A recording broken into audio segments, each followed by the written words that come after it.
সুপ্রিয় শিক্ষার্থীবৃন্দ, আশা করি তোমরা সবাই ভালো আছো। আজকে ক্লাসে তোমাদের সবাইকে স্বাগতম। আজকে ক্লাসে আমি তোমাদেরকে মহাকর্ষ বিকর্ষ অধ্যায় থেকে পৃথিবীর আহ্নিকগতির কারণে জি এর মানের পরিবর্তন হয় সেই অংশটা নিয়ে আলোচনা করব। তোমরা আগের দুইটা ক্লাসে দেখেছো আমরা পৃথিবীর আকারের ক্রিয়া এবং পৃথিবীর উচ্চতার ক্রিয়া, অর্থাৎ পৃথিবীর আকারের কারণে জি এর মানের কিভাবে পরিবর্তন হয় এবং উচ্চতার কারণে অর্থাৎ পৃথিবীর পৃষ্ঠ থেকে বাহিরে এবং পৃথিবীর অভ্যন্তরে কিভাবে জি এর মানের পরিবর্তন হয় সেই অংশটা তোমাদেরকে দেখিয়েছিলাম। তো আজকের ক্লাসে চলো আমরা দেখি পৃথিবীর আহ্নিকগতি কিভাবে জি এর মানের পরিবর্তন ঘটায়। তো তোমরা জানো অনেকের বাসায় কি আছে, গ্লোব আছে, ঠিক আছে। তো তুমি মনে করো দুষ্টমি করে কি করলা, দেখো একটা গ্লোব তোমার বাসায় রাখা আছে, গ্লোব, পৃথিবী গ্লোব। এখন তুমি কি করবা, এই গ্লোবটাকে খুব ইচ্ছে করতেছে, তখন এই গ্লোব দেখি আমরা দেখে আমাদের ঘুরাই দিচ্ছিল। এখন তুমি কি করবে, একটা হাত দিয়ে ঘুরাইতে থাকো, তাহলে গ্লোবটা খুব দ্রুত ঘুরতে থাকবে। আর গ্লোবটা যখন এই দ্রুত ঘুরতে থাকবে তখন কি হবে, এর মনে করো এর উপর একটা পিঁপড়া বসে আছে, একটা পোকা বসে আছে, তাহলে এখন কি হবে, তুমি তো ঘুরাচ্ছ, তোমার কাছে আনন্দ লাগতেছে, কিন্তু যখন ঘুরাবে তখন এর মধ্যে যেই পিঁপড়াটা বসে আছে সেই পিঁপড়াটা কি হবে, তার অবস্থা কেমন, সে একটা কেন্দ্র বিমুখী বল লাভ করবে। আমরা জানি আগে পড়েছিলাম আমরা কেন্দ্রমুখী বল, কেন্দ্র বিমুখী বল। তাহলে সে কি করবে, এই কেন্দ্র বিমুখী বলকে প্রশমিত করার জন্য এই গ্লোবটাকে আঁকড়ে ধরবে, জোর করে ধরবে, ফলে তার একটা শক্তি এখানে ব্যয় হবে। ঠিক একই রকম ভাবে পৃথিবী যখন ঘুরে, পৃথিবীর ঘূর্ণনের জন্য পৃথিবীর পৃষ্ঠে আমরা যারা অবস্থান করছি সবাই কি করি, একটা কেন্দ্র বিমুখী বল লাভ করি। এই কেন্দ্র বিমুখী বলটাকে প্রশমিত করার জন্য জি এর মানের একটা অংশ এখানে কি হয়, লস হয়, হারিয়ে যায়। এটাই হচ্ছে কি মূলত হচ্ছে জি এর মানের পরিবর্তনের অংশটা। এটা অন্যভাবে বলতে পারো, তোমরা দেখো বৃত্তাকার পথে অর্থাৎ রাস্তার বাঁকে যখন আমরা রিক্সা গাড়িতে বসে থাকি, যখন খুব জোরে রিক্সা ঘোরায় তখন আমরা কি হয়, মনে হয় বাইরের দিকে পড়ে যাই, তখন তুমি কি করবা, জোর করে ধরবা রিক্সার মধ্যে। ঠিক এই কারণে তোমার একটা এনার্জি এখানে ব্যয় হবে, শক্তি ব্যয় হবে, ঠিক আছে। তাহলে আমরা চলো দেখি যে আহ্নিকগতি কিভাবে জি এর মানের পরিবর্তন ঘটায়। তাহলে আমরা এটা জানি, এটা হচ্ছে পৃথিবীর মেরু অঞ্চল, এটা হচ্ছে বিষুবীয় অঞ্চল। হ্যাঁ, তো এখন দেখো মেরু এবং বিষুবীয়, তাহলে এখানে পৃথিবীর ব্যাসার্ধ কত, আর। পৃথিবীর ব্যাসার্ধ যদি আর হয় তো সেইখানে কি করবে, একটা বাইরের দিকে কেন্দ্র বিমুখী বল লাভ করবে, এটাকে আমরা এফসি বলি, সেন্ট্রিপিটাল ফোর্স। তো এখন মনে করো এই বস্তুটা যে এখানে আছে, এই অ্যাম্বরের বস্তুটা কিছুক্ষণ পর এই বিন্দুতে আসলো, সে পি বিন্দুতে। এই অ্যাম্বরের বস্তুটা যখন পি বিন্দুতে থাকবে, তাহলে এই মেরু থেকে অর্থাৎ মেরু অক্ষ যেটা, সেই মেরু অক্ষ থেকে তার দূরত্ব কত, আর। কত ডিগ্রি কোণে ধরে নিলাম আমরা এটা কি, এই বস্তুটা বিষুবীয় অঞ্চল থেকে কোথায়, ল্যামডা দূরত্বে পি বিন্দুতে অবস্থিত। তাহলে পি বিন্দুতে তার কি হবে, এই রেখাটা কত, ওপি সমান সমান হচ্ছে আর, আর এটাকে মনে করো একটা এপি লিখি, তাহলে এপি সমান সমান হচ্ছে স্মল আর।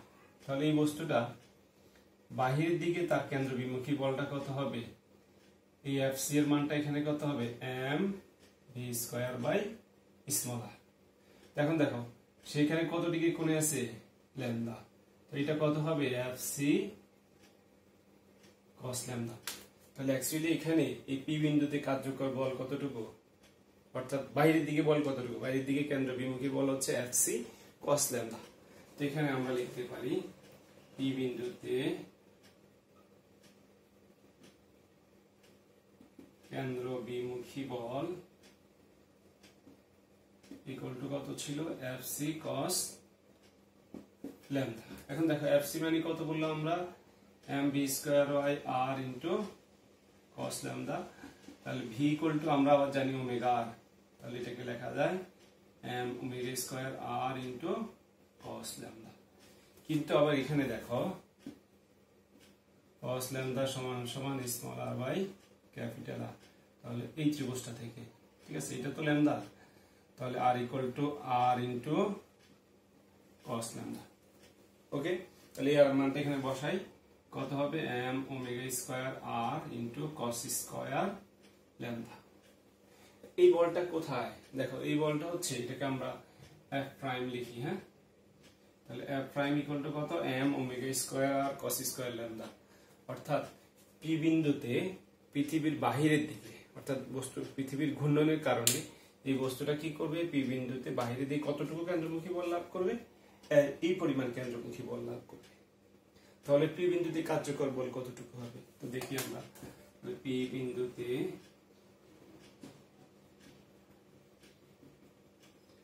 কার্যকর বল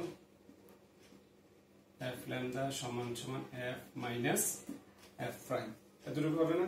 দেখো নরমালি বল কত? এফ ইকুয়াল টু আমরা জানি এম জি, এটা কত? এম জি বস্তুর অভিকর্ষ বল মাইনাস কত হবে? M omega square R cos square lambda. ঠিক আছে, এটা তো এখন হচ্ছে কতটুকু বল? তাহলে পি বিন্দুতে কোন একটা বস্তু রাখলে সেই বস্তুটা কতটুকু বল লাভ করবে? এফ ল্যামডা পরিমাণ বল লাভ করবে। আর এতটুকু তো তার ওজন, আর এটা হচ্ছে কেন্দ্র বিমুখী বল। তোমাকে যদি বলে যে পি বিন্দুতে কতটুকু কেন্দ্রমুখী বল হবে, তখন আমরা এতটুকু বের করলে হবে F equal to M omega square R cos square lambda. এখন ত্বরণে আসি। তাহলে আমাদের উদ্দেশ্য ছিল যে পি বিন্দুতে কতটুকু অভিকর্ষ ত্বরণ হারাবে বস্তুটা, আর পি বিন্দুতে আসলে কতটুকু ত্বরণ থাকবে। তাহলে পি বিন্দুতে কার্যকর ত্বরণ কত আগে দেখি। কার্যকর ত্বরণ বের করবো। তাহলে আমরা কি লিখবো? M G lambda equal to M G minus M omega square R cos square lambda. তো দেখো G lambda equal to G minus omega square R cos square lambda.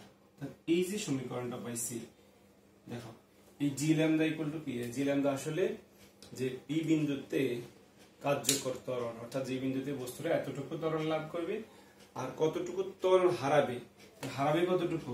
এই পরিমাণ ত্বরণ, অর্থাৎ এই ত্বরণ এতটুকু ত্বরণ সে হারাবে, অর্থাৎ omega square R cos square lambda পরিমাণ ত্বরণ সে কি করবে? এই পৃথিবীর ঘূর্ণনের কারণে এতটুকু ত্বরণ তার কি হবে? কমে যাবে। অভিকর্ষ ত্বরণ থেকে আমরা আগে জানি যে পৃথিবীর পৃষ্ঠে অভিকর্ষ ত্বরণ হচ্ছে কত? 9.81। তো এখানে কি হবে? 9.81 থেকে কতটুকু বাদ যাবে? এই পরিমাণ বাদ যাবে, omega square R cos square lambda. তো দেখো এইখানে জাস্ট এখানে আমরা যদি হারানো ত্বরণটা যদি হিসাব করি, একটু দেখো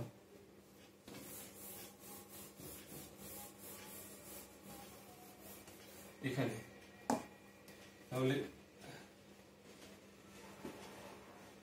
হারানো ত্বরণ কত হবে? ওমেগা স্কয়ার আর ইন্টু কস স্কয়ার ল্যামডা। এখানে ওমেগা মানে কি? ওমেগা বলতে আমরা কি বুঝবো? ওমেগা সমান সমান twice pi by T whole square R into cos square lambda. তো এখানে দেখো টি হচ্ছে পর্যায়কাল। আমরা জানি পৃথিবীর আহ্নিক গতির জন্য টি এর মান হচ্ছে 24 আওয়ার। ঠিক আছে, 24 ঘন্টা। তো 24 ঘন্টা কত? 86,400 সেকেন্ড। টি এর মান জানলাম। আর হচ্ছে পৃথিবীর ব্যাসার্ধ। পৃথিবীর ব্যাসার্ধ কত? 6.38 ইন্টু 10⁶ মিটার। ভর ব্যাসার্ধ হচ্ছে এত, বা 6.378 এরকম লেখা হয়। হ্যাঁ, তো 38। আর এখানে ভেরিয়েবলটা কোনটা? তাহলে শুধু ল্যামডা। যে ল্যামডা এর মানের উপরই পরিবর্তন হবে জি এর মানটা কত হ্রাস পাবে বা কত বৃদ্ধি পাবে। কারণ তুমি দেখো এটা কনস্ট্যান্ট, এটা কনস্ট্যান্ট, আর 2 পাই তো এমনিতে কনস্ট্যান্ট। তো শুধুমাত্র পরিবর্তনশীল রাশি হচ্ছে ল্যামডা। সুতরাং ল্যামডা এর মান পরিবর্তন করলে, অর্থাৎ বস্তুটা যদি বিভিন্ন অবস্থানে পরিবর্তন করো, তাহলে তার কি হবে? অভিকর্ষ ত্বরণের মান পরিবর্তন হবে। তো আমরা দেখি কিভাবে পরিবর্তন হয়। এখন আসো, যদি ল্যামডা ইকুয়াল টু 0 হয়, ল্যামডা ইকুয়াল টু কত? 0 ডিগ্রি হলে কত হবে? জি ল্যামডা সমান সমান জি মাইনাস, আমরা জানি কিছুক্ষণ আগে বের করলাম যে সমীকরণটা, তাহলে ওমেগা স্কয়ার আর into cos square cos 0 degree whole square. এটা কত হবে? G minus omega square r. সর্বোচ্চ এতটুকু ত্বরণ হ্রাস পাবে। তো জি ল্যামডা বলতে বস্তুটি যখন কোথায়? বিষুবীয় অঞ্চলে অবস্থিত। বস্তুটি যখন পৃথিবীর বিষুবীয় অঞ্চলে থাকবে, তখন জি এর মানের পরিবর্তন হচ্ছে ওমেগা স্কয়ার আর। এটা হচ্ছে সর্বোচ্চ পরিমাণ। তারপর দেখো, যদি ল্যামডা ইকুয়াল টু 90 ডিগ্রি হলে, তাহলে জি ল্যামডা সমান সমান জি মাইনাস ওমেগা স্কয়ার আর ইন্টু cos 90 হোল স্কয়ার। তোমরা জানো cos 90 ডিগ্রি মান 0, তাহলে জি ল্যামডা সমান সমান জি। তাহলে এই দুইটা সমীকরণ দেখো, তাহলে এখান থেকে আমরা কি বোঝা যায় যে ল্যামডা ইকুয়াল টু 90 ডিগ্রি অর্থাৎ হওয়ার অর্থ হচ্ছে বস্তুটা এখান থেকে ঘুরে ঠিক কোথায় আসলো, মেরু অঞ্চলে। তার মানে কি কোনো বস্তু যদি মেরু অঞ্চলে থাকে, অর্থাৎ মেরু অঞ্চলে কোনো বস্তু থাকলে তার কোনো কি নাই, কেন্দ্র বিমুখী যে ত্বরণ, সেই ত্বরণের কোনো মান নাই। তো তার কথা বলার অর্থ হচ্ছে যে কি বস্তুটা যদি এই পৃথিবীর আহ্নিক গতি যখন থাকবে, পৃথিবীর আহ্নিক গতির জন্য জি এর মানের কোনো কি হবে না, মানে পরিবর্তনটা, অর্থাৎ বস্তুটা যদি মেরু অঞ্চলে থাকে তাহলে আহ্নিক গতি জি এর মানকে প্রভাবিত করবে না, অর্থাৎ মেরু অঞ্চলে জি এর মান কোনো হ্রাস পাবে না, জি এর মান 9.81 থাকবে। তো প্রিয় শিক্ষার্থীবৃন্দ, আশা করি তোমরা বুঝতে পেরেছো।